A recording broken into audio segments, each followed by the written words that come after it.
I was, of course, happy to meet the Hezbollah people because it's a point of view that's rarely heard in the United States.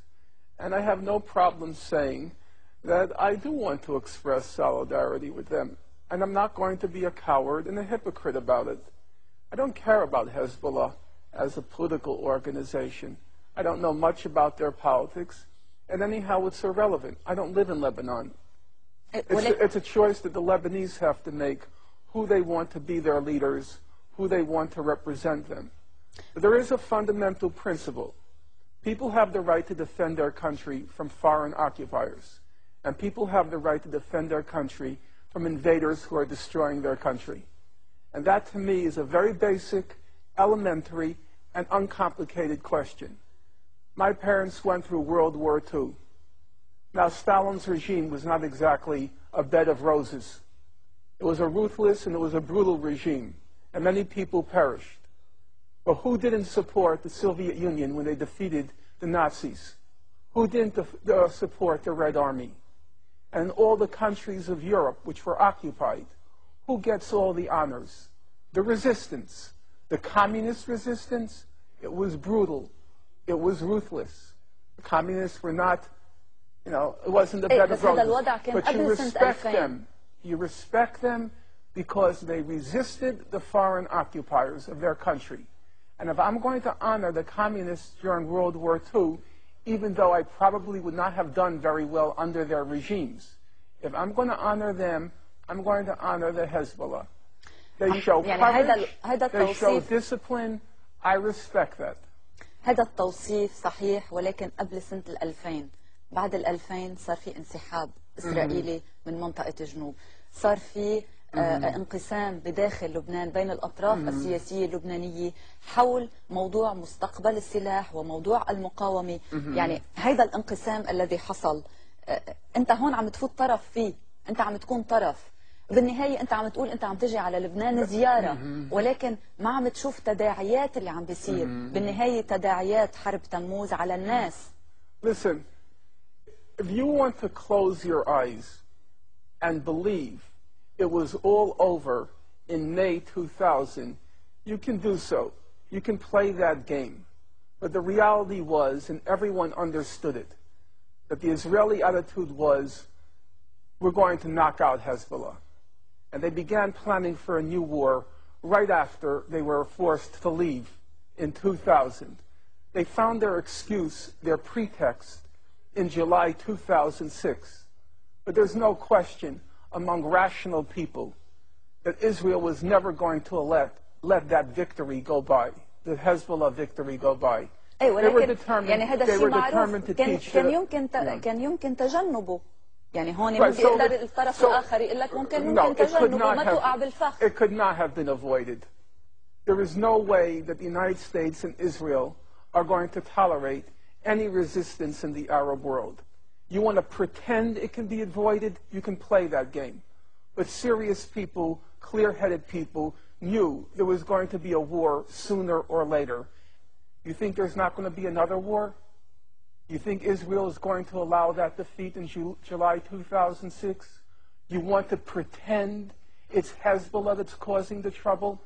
No, there will be another war, and the destruction will probably be 10 times worse, maybe even more, than July 2006, because Israel is determined with the United States to put the Arabs in their place and to keep them in their place. Now, how can I not respect those who say no to that? You know, during the Spanish Civil War, there was a famous woman, they called her La Pasionaria, Dolores Ibarruri, from the Spanish Republic.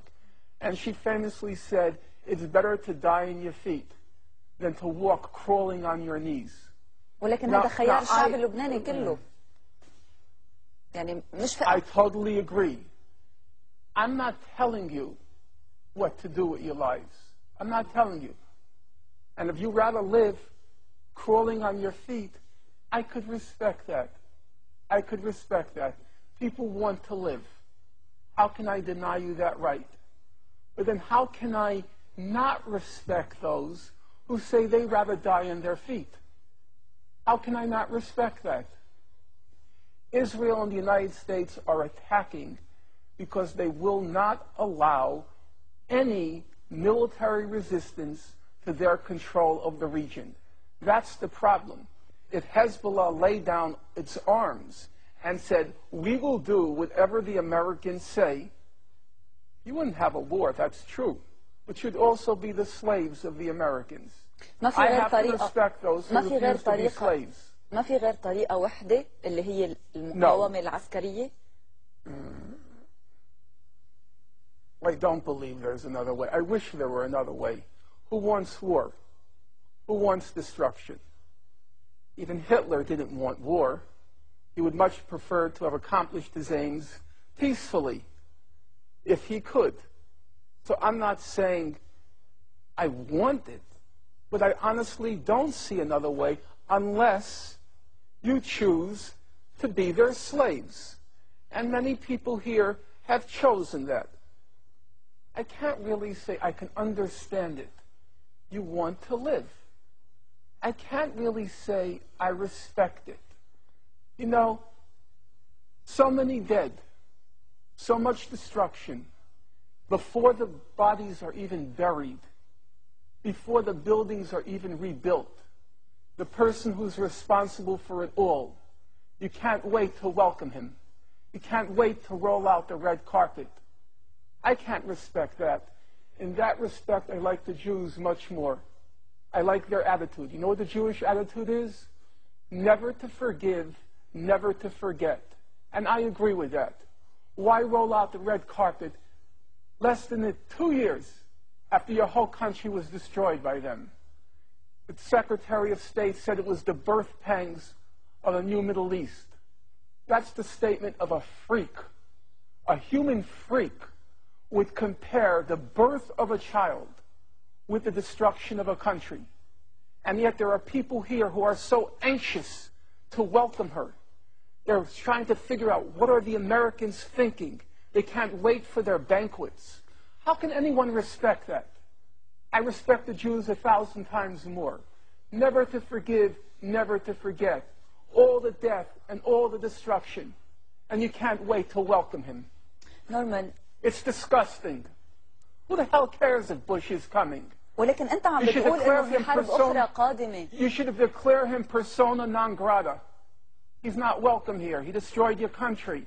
He was responsible for the war. You know full well that resolution could have been passed 3 weeks earlier.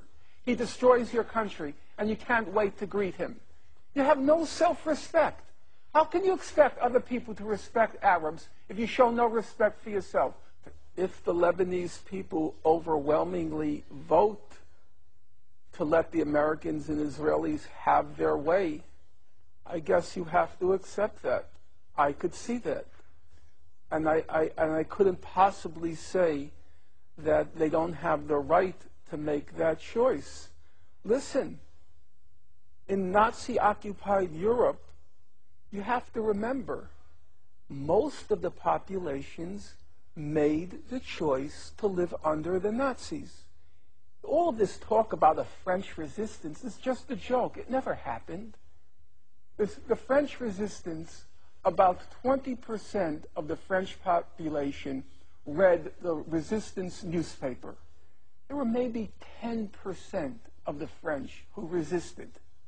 The rest said, don't resist, because the Nazis were ruthless. You resist, 400 are killed for each soldier that's killed. That's how the Nazis operated. So that most of the French said, like you, we want to live. Don't resist. But now I have to ask you, in retrospect, who do we honor?